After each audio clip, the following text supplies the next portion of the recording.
रामपुरा गांव में हीरा और रतन नाम के दो कुमार रहते थे। हीरा बहुत ही सीधा साधा व्यक्ति था जो अपनी पत्नी के साथ एक छोटे से घर में रहता था। वहीं रतन चतुर एवं चालाक व्यक्ति था। दोनों ही बड़ी मेहनत से घड़े बनाते थे और बाजार में बेचते थे। एक सुबह हीरा मटके बनाकर अपनी रेहड़ी पर रख रहा होता है। तभी उसका बेटा टिंकू उसके पास आकर कहता है, पिताजी क्या आप बाजार में जा रहे हैं? हाँ टिंकू बेटी, मटकों को बेचने के लिए बाजार जा रहा हूँ। पर तुम आज जल्दी ही उठ गए, क्या बात है? क्या तुम्हें बाजार से कुछ मंगवाना है? बताओ। हाँ पिताजी, देखिए ना, मेरे सारे खिलौने पुराने हो गए हैं, मुझे नए खिलौने चाहिए। तभी हीरा की पत्नी शीतल वहाँ आ जाती है। अरे राजू, तुम्हारे पास तो पहले भी कितने खिलौने पड़े हुए हैं, फिर तुम अपने पिताजी से और खिलौने क्यों मंगवा रहे हो? अरे कोई बात नहीं शीतल, बच्चा ही तो है। आपने तो बच्चा बच्चा कहकर इसको सर पर चढ़ा रखा है। सर पर? अरे सर पर कहाँ चढ़ा रखा है, यह तो नीचे ही है। बस भी कीजिए, यह कोई मजाक करने का समय है। पर शीतल, मजाक करने का कोई समय थोड़ी होता है। जब भी मेरा मन करता है मजाक कर लेता हूँ तुम्हारे साथ। बताओ। अब रहने भी दीजिए, बहुत हो गया मजाक। अब आप जल्दी से बाजार चले जाइए, इतनी देर से जाओगे तो मटके भी नहीं बिकेंगे। अरे हाँ, चलो मैं बाजार की तरफ निकलता हूँ। सुबह जल्दी जाऊंगा तो बिक्री भी अच्छी हो जाएगी और सारे मटके भी बिक जाएंगे।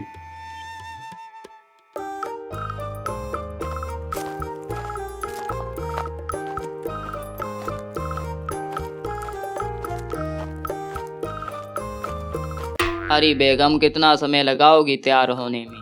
देखो, हीरा भाई भी तैयार होकर बाजार चल पड़े हैं और एक तुम्हारा ये श्रृंगार खत्म ही नहीं होता। देखिए जी, पूरा 100 ग्राम मेकअप मुंह पर लगाया है, दिख रही हूँ ना गोरी?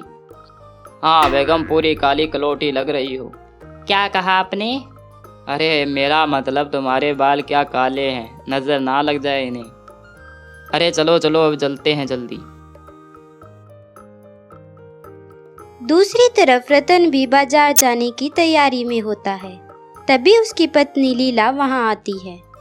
सुनिए जी, बाजार से आते समय मेरे लिए नए कपड़े जरूर लेकर आना। आपको तो पता है मुझे नए कपड़ों का कितना शौक है। तुम्हारे यह नए नए शौक एक दिन मुझे गरीबी रेखा से नीचे लाकर ही छोड़ेंगे। मुझे नहीं पता, मुझे तो बस नए कपड़े चाहिए, नहीं तो आज का खाना खुद ही बना लेना। अरे ठीक है, आते समय ले आऊंगा। ऐसा कहते हुए रतन भी मटके लेकर बाजार आ जाता है और हीरा के पास ही अपने मटके की रेहड़ी लगा लेता है।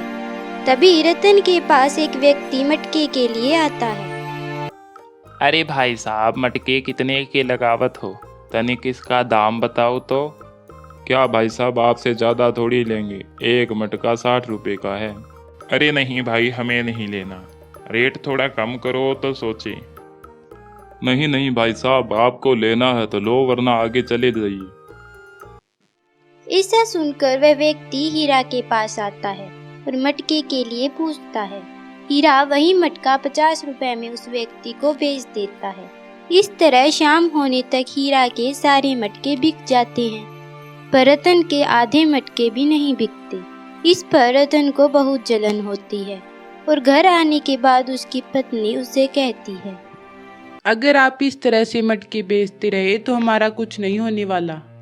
वहाँ पर शीतल का पति सारे मटके बेच कर आया है और आप तो आधे भी नहीं बेच पाई। तो मैं क्या करता शीतल, हीरे कितने मटके बनाता है, पर मैं थोड़े ही मटके बना पाता। इस पर अगर मैं उन्हें महंगे में नहीं बेचूंगा तो हमारे पास ज्यादा पैसे कैसे आएंगे? अब मेरी बात ध्यान से सुनिए। हीरा मटके बनाकर रात को सो जाता है और आप रात में जाकर 2-4 मटके चुरा कर ले आना। अब आपको तो पता है हीरा को इतना याद ही नहीं रहता कि उसने रात को कितने मटके बनाए थे, और आप बाजार जाकर उसे 40 रुपए में बेच देना। हाँ, तुम्हारा आइडिया तो सही है, मैं ऐसा ही करूँगा। ऐसा सोचते हुए वह रात को हीरा के घर जाकर वहां से मटके चुरा लाता है और अगले दिन उसे 40 रुपए में बेच देता है। इस पर उसकी खूब कमाई होती है, पर हीरा के आधे मटके भी नहीं बिकते। इस प्रकार रतन रोज ऐसा करने लगता है। वह रात को हीरा के घर जाता और मटके चुरा लाता था। कई दिन इस प्रकार ही बीत जाते हैं। एक दिन हीरा की पत्नी शीतल उससे कहती है, जी आपको हो क्या गया है? अब तो आधे भी मटके नहीं बेच पाते। इस प्रकार हमारा काम कैसे चलेगा? क्या करूं शीतल, मटके थोड़े ही बिकते हैं। अब तो मेरे मटके 50 रुपए में कोई खरीदता भी नहीं है, और अगर इन्हें कम में बेचता हूं तो इतने मटके मैं बना नहीं पाता। अब बताओ मैं क्या करूं? हीरा और शीतल बहुत दुखी थे। एक दिन हीरा बाजार से मटके बेचकर घर आ रहा होता है। तभी रास्ते में उसे एक बूढ़ा व्यक्ति मिलता है। अरे बाबा, बाहर इतनी धूप है, आप बाहर क्या कर रहे हैं? अगर कहीं आपको धूप लग गई तो बीमार पड़ जाएंगे।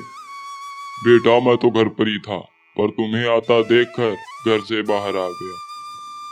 मुझे देखकर? पर आपको मुझसे क्या काम है बाबा? क्या करूं बेटा, बाहर इतनी धूप है कि बार बार प्यास लग जाती है, इसलिए तुमसे एक मटका मिल जाता तो बहुत ही अच्छा होता। क्यों नहीं बाबा, अभी भी मेरे पास काफी मटके बचे हुए हैं। पूरे बिकते तो है नहीं। बताइए कितने मटके चाहिए आपको? ज्यादा नहीं बेटा, बस एक मटका ही काफी है। पर बेटा मेरे पास इसके पैसे नहीं हैं। अरे कोई बात नहीं बाबा, आप इसे बिना पैसों के ले लीजिए। वैसे भी ये बिकते तो है नहीं, तो घर पर ले जाने का क्या फायदा। इससे अच्छा तो मैं आपको ही दे दूं। हाँ बेटा, तुम बहुत ही अच्छे हो, मैं तुम्हें ऐसे खाली तो नहीं जाने दूंगा। वह बूढ़ा व्यक्ति हीरा को अपनी जेब से एक सुनहरा पंख निकाल कर देता है। यह लो बेटा, यह सुनहरा पंख तुम्हारी मदद करेगा। पर बाबा जी, यह मेरी मदद कैसे करेगा? यह पंख मेरे पालतू चील का था जो मर गया है। जब भी तुम इससे मटके का चित्र बनाओगे तो वह सचमुच मटके को बना देगा। इससे तुम्हें खूब फायदा होगा, पर इसका प्रयोग लालच के लिए कभी मत करना। धन्यवाद बाबा, मैं आपकी बातों का ध्यान रखूंगा। ऐसा कहकर वह वहां से घर आ जाता है। अरे सुनती हो, जल्दी आओ, देखो मुझे क्या मिला है। तभी शीतल दबे पांव से उसके पास आती है। क्या हो गया जी जो आप इतना खुश हो रहे हैं? अरे खुशी की तो बात है, यह देखो जादुई पंख। इससे जो भी चित्र बनाएंगे वह सच हो जाएगा। अच्छा जी, ऐसी बात है तो बनाओ चित्र, मैं भी देखूं यह काम करता है या नहीं। शीतल की बात सुनकर हीरा जमीन पर मटके का चित्र बनाता है और बाबा के कहे अनुसार वह पंख अपना जादू दिखाती है और वहां पर एक सच में मटका बन जाता है। अरे वाह जी, यह तो सच में काम करता है। अब तो आप इसे ढेर सारे मटके बनाकर सस्ते में बेच सकते हैं। हाँ शीतल, अब तो यह कहो कि हमारे अच्छे दिन आने वाले हैं। इस प्रकार हीरा रोज ढेर सारे मटके बनाता और उन्हें बाजार में सस्ते दामों पर बेचता था। इस प्रकार उसकी खूब कमाई होने लगती है और दूसरी तरफ रतन की कमाई कम हो गई और वह हीरा से ईर्ष्या करने लगता है। मैं अभी उनके घर से देख कर आ रहा हूँ। जब से हीरा को वह जादुई पंख मिला है, तब से वह खूब धनी बन गया है। तो आप क्या मच्छर मारते रहेंगे? ऐसा कीजिए, जब हीरा और शीतल घर से बाहर जाए तो आप उसके घर से वो पंख चुरा लाना, तब मैं देखूंगी वे कैसे अमीर बनते हैं। रतन लीला के कहे अनुसार हीरा के घर से वह पंख चुरा लाता है और अपने घर पर ले आता है। जल्दी कीजिए जी, अब तो मुझसे रहा भी नहीं जाता। अब आप यहाँ एक जल्दी से हार का चित्र बनाइए। हाँ हाँ भाग्यवान, अभी बनाता हूँ। रतन वहाँ पर एक आभूषण का चित्र बनाता है, पर वहाँ पर आभूषण की जगह एक खूंखार चील निकलता है और वह दोनों को अपने पंजों से खूब सबक सिखाता है। इस प्रकार दोनों को अपने लालच का फल मिल जाता है।